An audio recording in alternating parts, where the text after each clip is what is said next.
G'day and welcome to another program on Accessible Globe TV. Today we are talking about something that I believe has changed a little bit during our post-COVID-19, and that is employment for people with disabilities.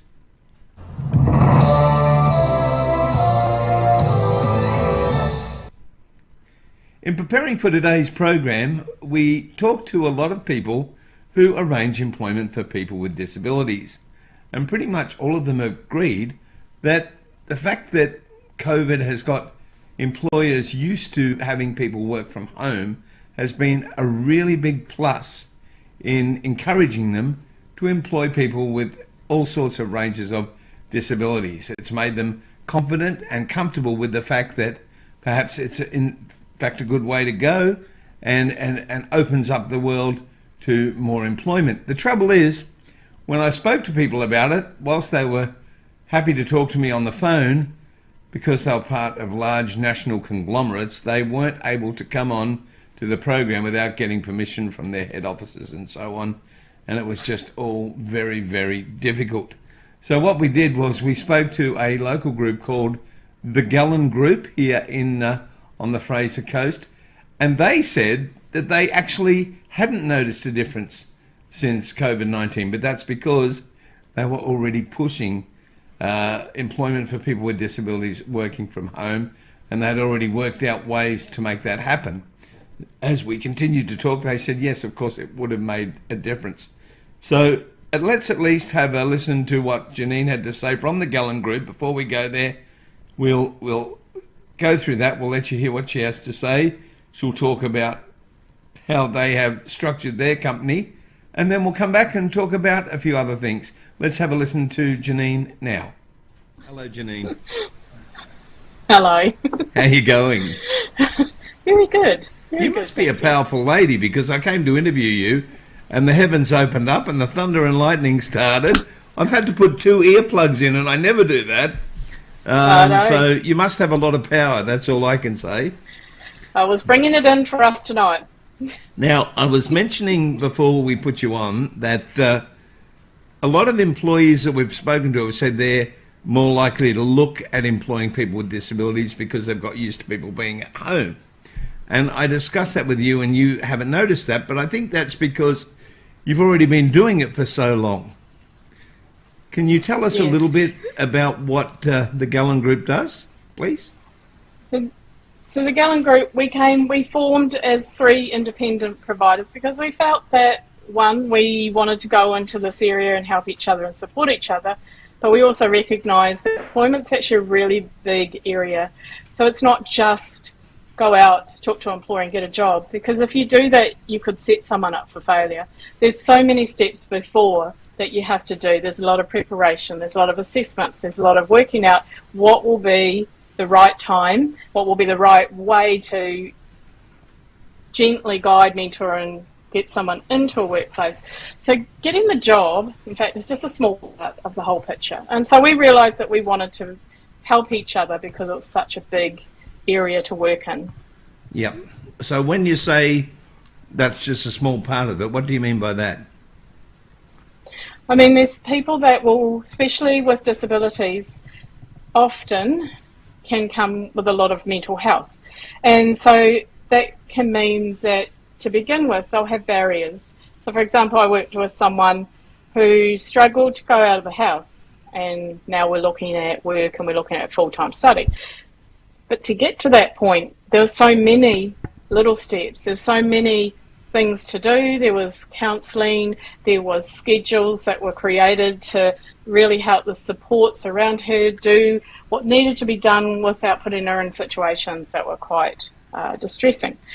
And that she's just one of many. Very similar situation with a lot of people. And I guess a lot of areas in government that haven't worked hasn't been that great support that NDIS has. NDIS has a really great platform for people. If it's managed well, if it's used well, people can be very successful on it, and I've seen that. In fact, I got a video, it's on my Facebook page, of my friend whose daughter, and she's with ASD, quite significant when she was younger, still significant, but not to the same degree. She's just started to write her own books. She's also been in a band singing.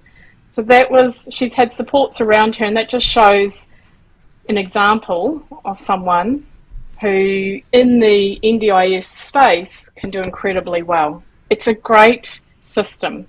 And I don't think we've had it before. I think we've had other systems, but I don't think it's really met the need for a lot of people that have a range of things with mental health, disability, and physical health conditions, all those three. And a lot of the people that I work have all those three areas. You've got health, you've got disability, and then you've got mental health. That's the way it used to be. But NDIS will allow you to kind of work in a way that the person's needs in all of those three areas. I know we don't look at health, but we do consider a person's condition in relation to employment. Take a breath for a sec. You're the longest answer to any question I've ever had. And I keep thinking of new questions, and I can't get a word in to ask it, which is great, really. You go the extra mile. That's what you're saying, really. And there's extra miles that need to be gone to really do the job right. Is that what you're saying? Yes. Yes, it is, because people have grown up and for a long time had systems that have kind of had barriers that haven't allowed them to go to the next stage, or haven't provided that support that they really needed. So someone might need to have someone with them the whole time they're in the workplace. NDIS can do that until they've reached the point that they are independent. Now, so if they're working, you can keep providing support under the NDIS. Is that how it works? Yes. How long for? You have to go do this. You have to do the assessments and show the evidence of the need, and you'd probably give a time frame, and that'll be based on whether you have a psychiatrist or whether we do our assessments. Doctor gives the time frames. It will be all assessed, and it might be 6 months. It might be under the fair and reasonable thing, really, isn't it? And I mean, it is. What is the point of getting someone a job if you don't follow up? Because you're just setting them up for failure if you don't. Exactly. And that's what we've been finding. No, we've been finding that people have failed, people have slipped down because they haven't had enough supports. And so they've ended up sort of going towards the more supported type of environments, which is our older structure, where you'd go into places where providers would have supports there, and you'd go in and you'd work, but the pay was, wasn't a lot. So, and there's nothing wrong with those. In fact, we just placed, we worked someone to help him go into one of those environments because they do have their place. But now there's more variety. So someone who needs one-on-one, we've got someone else who's just gone into employment and he's got one-on-one. So it varies. And that's the great thing about NDIS. You'll have a wide range of situations that's tailored to the person. Whereas before it was, well, this is all we can give, this is all we can do. So, we've got a job for you, we can give you these many hours, but we don't know whether you're going to be successful or not. And often people weren't because there wasn't enough support. Well, it's great to know that you're providing this book, because I think that's really, really essential. Now, it looks like you do two main areas, and that is you set people up to work for an employer, but the other thing that you do is you even help people become self-employed and set up their own businesses. Is that correct? Yes, and it goes back to that question you asked me about COVID. What do you notice that's different? Well, when you're working in the field of disability, you get very creative. And one of the parts is not everyone's for a workplace. I'm not in the workplace. I'm self-employed. There's a reason, because I love it and I want to be. So some people don't fit the workplace. The one thing that we've been learning when we've been talking around is that employers before that said, well, we can't employ someone with a disability because they can't get into our office, they can't do this, they can't do that, which was sometimes a genuine concern, sometimes an excuse. But what they're saying, what they've learned from COVID is that, well, people don't have to be in here to be productive. They don't have to be in their office to do the job well. And they go, well, maybe these people with particular disabilities will work, and if they're someone who has some issues and they might need to work odd hours, it works now because they can do it at home. Would you agree with that? Absolutely. I think it's changed completely. And an example in my family is my husband. He was a corporate man, get up at night, get up at 7 o'clock, be gone, and then come home, usual 6 o'clock. Now he's at home permanently. His office is one of the rooms that we've set up, and he's on Zoom sessions, Teams, and that's what he does for work now. I've got he to does ask, not go is to the your office. husband disabled or able-bodied? Or? He's able-bodied. Okay. But he's just an example of the corporate world, which we talked about. He's always said, why can't I just work at home? I don't understand this. I don't need to be at work. And it took COVID to change a corporate environment. So you call was yourself amazing. NDIS career providers.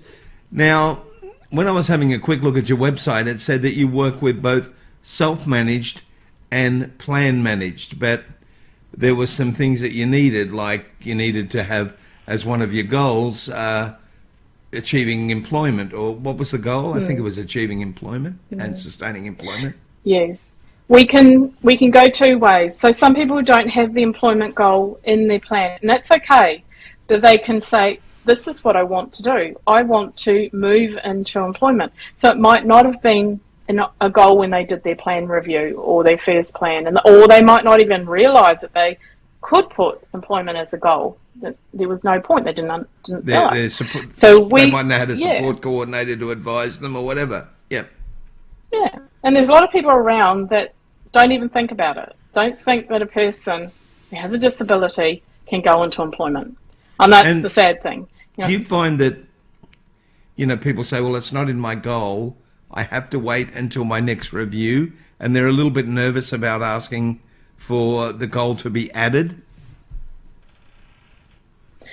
Haven't come across that. Most people who want to work have embraced it. Okay. But they don't often, I'll say, is it in your plan? And they'll go, no. And I'll go, is that's it complicated to get it in? No, just at the plan review, just when they have their meeting, they just sit down and say, I want employment and my goals. And then Can you do it in the middle of the plan?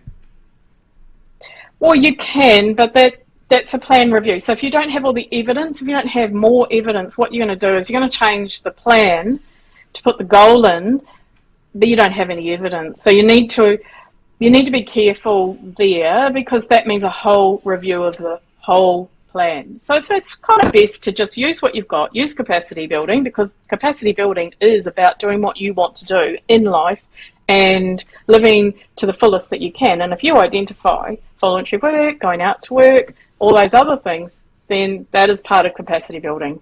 It doesn't what if you're actually need to self-managed? be a Can goal. you use your core funding to do some of it? You can. So there is core funding for employment as well. So that's usually someone like Anita, who's part of our group, who's a support worker, who will then help you to look for jobs and do a lot of those job search and other things, and even go out into the workplace. Where the assessment part, if you wanted to set yourself up to get more funds at your plan review, is under your capacity building part, which is what Kathy and I do. Okay, but the thing is, if you did have to use some of your core and you think, well, maybe that'll leave me short at the end of the plan, hopefully you get employment and you've got a little bit of extra money coming in. That's right. And you're also identifying to NDIS that this is your new way of living. And so with that comes needs, reasonable and necessary, as you said before. I'm now a worker. So with that is these needs that come around that. So you just get the assessments built and created to identify that, and you get your psychologist and who else, or us as well, or even psychiatrist or your GP specialist, whoever's around you working with you, just to identify, now you're doing 5 hours a week. What does that mean? What does that look like? What do you need in order to achieve that long term, so that you don't... Yep. And of course the NDIS will embrace it, because this is really what they want. They want people to have fulfilling lives. They want people to be able to work. And beginning to work... It's one of their goals. It doesn't reduce your NDIS funding, it's just part of life. It's a wonderful thing. It's not like the disability pension where if you work, you lose it. They really want you to have a life that's fulfilling, and that's the great thing about the NDIS, isn't it? Absolutely. Though I will mention that, you know, some people get anxious about their disability pension and all of those. That's okay. We just look into it. You just call Centrelink and that can be addressed as well. And it's usually no you biggie. can suspend the payment for a little while you try something. There's all sorts of ways around things, there's all sorts isn't of there? ways. Yeah, most people are signed off for 8 hours, 10 hours or something like that. And that's what we'll look at. We won't look at further because if we set someone up with too many hours, one, it can disrupt their disability pension, other things. But two, we could be setting them up to fail. People have a certain limitation or capacity. You could overtax them. And we have to... Yeah. You could overtax them. That's right. Yeah. And I've seen that. I've seen that with people, and even when people start working with us, they go, "Oh no, I've not been successful." And I said, "Well, what were the reasons?" And one of them was they were doing 8 hours a day. They weren't doing full time, but they're doing 8 hours a day. Not many people, especially with disability, can do 8 hours a day. So our part would be to it's a big ask. It really is. Yep. It really is. So we negotiate with the employer that, okay, if you wanted 2 days, but it was 8 hours, so 16 hours, we'd try and spread it and do it that way. Share and the maybe load. make it a little bit shorter. Share the load, yeah. And we'd look at job carving as well, so that it might be a job that is 3 days, but we might ask an employer to maybe cut it in half, and can someone do 10 hours and another person do 8 hours. You still enjoying it? Because it'd be a stressful job, I reckon. And, I mean, it'd be a rewarding job. Does the reward outweigh the stress? Yeah, it does. I don't know. I think I've got a thick skin. I say to people, got a thick skin. Well, disability is a leveller. It helps you become very real at times, doesn't it? It does. It does. Yeah, which is, and that's what I love about it, because people are real. They're very real. I look at other groups, you know. I look at my husband, he's working in his field, and I look in the corporate world. Are you saying your husband isn't real? They're not real all the time. It's corporate. Shh, you don't tell anyone. I listen to their meetings, the way they talk. He's going to. But I listen to their meetings, because now he's home all the time, and I'll hear them talking and that. And a lot of it saying the right thing and doing the right thing. So Yep. Just briefly, can you give me some of the steps that you do to prepare people for employment, just quickly? We do our usual. The Run House does. We kind of intake, meet them, greet them, and ask if they want to work with us, because I think it's really important. I think that when you work with someone in this way, you get to know them very well. So they have to feel very comfortable with you. So that's the first part. Do they want to work with us? Do they like working with us? Do they feel comfortable? And then once that's been established and that they've agreed to it and they've gone, yeah, I kind of like working with her.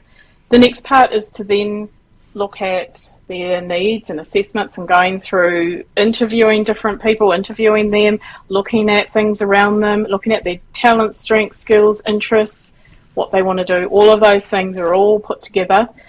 And then after that, kind of starting to work out a plan. Now, if someone's not ready for a plan, then that's working in what we call career counselling. Like counselling, just kind of working out what are the barriers, because people do have some barriers. All people do. Doesn't matter who you work with, there will be barriers. People are afraid. People are not sure. People are scared what people will think. People are unsure about the workplace. They don't know what's going to happen. So all of those things need to be addressed. Some people more than others. It depends. Some people are ready to go. Some people, you cut that out. They're ready to go. Get a job for me right now, tomorrow. And so it just varies. So, and then after that process... Yep, keep going. And then after that process, we start to go out with them, explore environments and have a look around, because they don't often know, I haven't had that experience before. I wouldn't mind doing that, but I don't know. Would I really want to be, would I really want to work in administration? I love doing letters. I love typing, I love emails, I love doing all sorts of things and language and all of that, but would I really want to be an administrator? So it's about getting them out into environments that they might like and seeing if they do like them. And then if they do, moving towards work experience, maybe just observations, actually being in the workplace and just observing, doing nothing, just observing it and allowing the employer to just let them be there around and just observing. Then moving towards, okay, what is it that you really want to do? And some people it might be, I just want to volunteer. I just want to do that. That's all I want to do. Some people, I want a paid job. Some people, I think I just want to do this as a hobby. We don't know. Or some people, I want a hobby, I want to do a little part-time job, and I want to start working towards a business. So it just depends on where the person's at and what's going on. And we'll follow that path with them and work with them at each stage. You really do have person-centeredness, don't you, at your core, I would say, by the look of it. I've got a serious question before we just talk about how people can find you. There are a lot of employment services around. Now, I'm not asking you to say anything negative, but what I am asking you is, what do you really think it is that makes you stand out and makes you different? Yeah, you're right. There are a lot of people, and everyone does fantastic work in the industry. Yep. Everyone who wants to walk into NDIS, and because it is not an easy system to work in, yep, they're really saying, I want to work with people and I want to make a difference. So you think everybody's pretty much equal and does the same sort of thing? I think we're all different. We've got different approaches, and you have to find the people that fit you. The one that That's suits why I you. always say when support coordinators ring me and they'll talk about someone, I'll go, I need to know if they're going to fit, because they've got to like me. They've got to work with me. Otherwise, we're setting them up to tell their story again. I've got to have the skills, to be honest. There's not many people I haven't worked with. In fact, I'm a shocker. There's no one I've actually worked with I don't like. I've got to have the skills to work with them as well. I've got to have the right abilities. But I've probably worked with so many people. Have I got favourites? I have actually. You don't have to name them. I've got people. No, I've got people that I've worked with that are my favourites. If you'd said no, I wouldn't have believed you. You know that. But anyway, that's all right. No. So here's the important thing. Excuse me. How do people find you? So they can go on our website, the Galon Group. So GALON group.com.au. They can find our Facebook page, which is Galon Group Facebook page, or they can just ring. Well, once you go on the website, you'll have all our details to ring us, and also send an email. There's also a referral form on there that they can click on and fill in the details. It's quite a bit of information on there, isn't there? Yeah, I think you can go through it and find what you need, and then they can call you. Yeah. Yeah. Janine, it's been wonderful. We'll have to catch up for a coffee sometime. Absolutely. Sounds good. Talk more travelling stories. So open and so blunt, and thank you also for sending the storm away, because it was a bit difficult in the beginning. But now we're all good and everything's right. We'll hopefully get you on to some of our panels about employment and things in the future. We'd love to have you on. Thanks so much, and we'll talk to you soon. That'd be wonderful. That's Janine from the Galon Group. Oh, you're welcome. The Galon Group, NDIS Career Providers. Mm-hmm. It's a good title. It is. See you soon. Employment. See you soon. Bye. Well, she was an amazing lady to speak to, and they are a terrific group, actually. They've started off as very, very small, and they're doing a very, very personalised job, which I love. If you do want to find their webpage, don't write galongroup.com.au, because you'll get something else. It has to be thegalongroup.com.au. And we'll be having Janine and her compatriots on every now and again to help us with some panels and excuse me, different things regarding employment. So, we thought they were doing a great job, actually. So now let's talk about what is coming up for the rest of the month on Accessible Globe TV. And of course, the first one is next week, and that is on the sexual rights and needs for people with disabilities. Always a controversial subject, but one that we feel really needs to be addressed, and we want to do our best to do exactly that. And then for Halloween, it's going to be a scary show because my producer's got his own costume that the dogs keep barking at him every time they see him in it. And we've got skeletons and all sorts of people for you to meet. But more importantly, we've got Kun Krishna from Thailand, Thailand's most famous person with a disability. He's coming in to talk about Thailand in the reopening and accessible tourism. We've got other people from around the world all talking about the re-emergence of the world, particularly tourism after COVID-19. So we're really looking forward to those programs, and we've got a bunch coming up in the next month as well. Let's have a look at some of our supporters. They're not really sponsors, but they're supporters. Totally Mobile in Hervey Bay, and they're terrific. They do all sorts of mobility scooters and mobility equipment and so on. Hello World Travel in Hervey Bay, and they organise all of our travel when we're doing accessible tours around the world. So you pay them, you don't pay us, and you know it's gone into a nice, safe, big company, so you know everything's, secure and right. We've got IOMI who do accessible homes, lights going on and off, self-opening doors, particularly special homes for people with dementia and all that kind of thing. Now we've got an interesting one on their travel card. They're not really a supporter of us, but we just wanted to give them a plug because they do corporate travel, and if you have a disability, it covers pre-existing conditions, and they actually give you like a credit card, and you just pay for it. You ring them up. If you go to the doctor, they put the money in and you pay, and it's a great system, and they were really good when I did have some trouble a couple of years ago. Of course, Simple Solutions, we love them. They've been part of everything we do, and they're NDIS. They do training for support workers. They have NDIS services. They have support work. They have what else? They have, Carl. They have accommodation, accessible accommodation, all sorts of things, and and coffee. Exactly. We'll have to show you the coffee one day on one of our programs. They've got a coffee caravan that goes around, employs people with disabilities, gets everyone together out in the community. It's absolutely wonderful. So that's what's been happening. That's what's going to happen. Thanks for watching today, and we'll see you again on, what's today?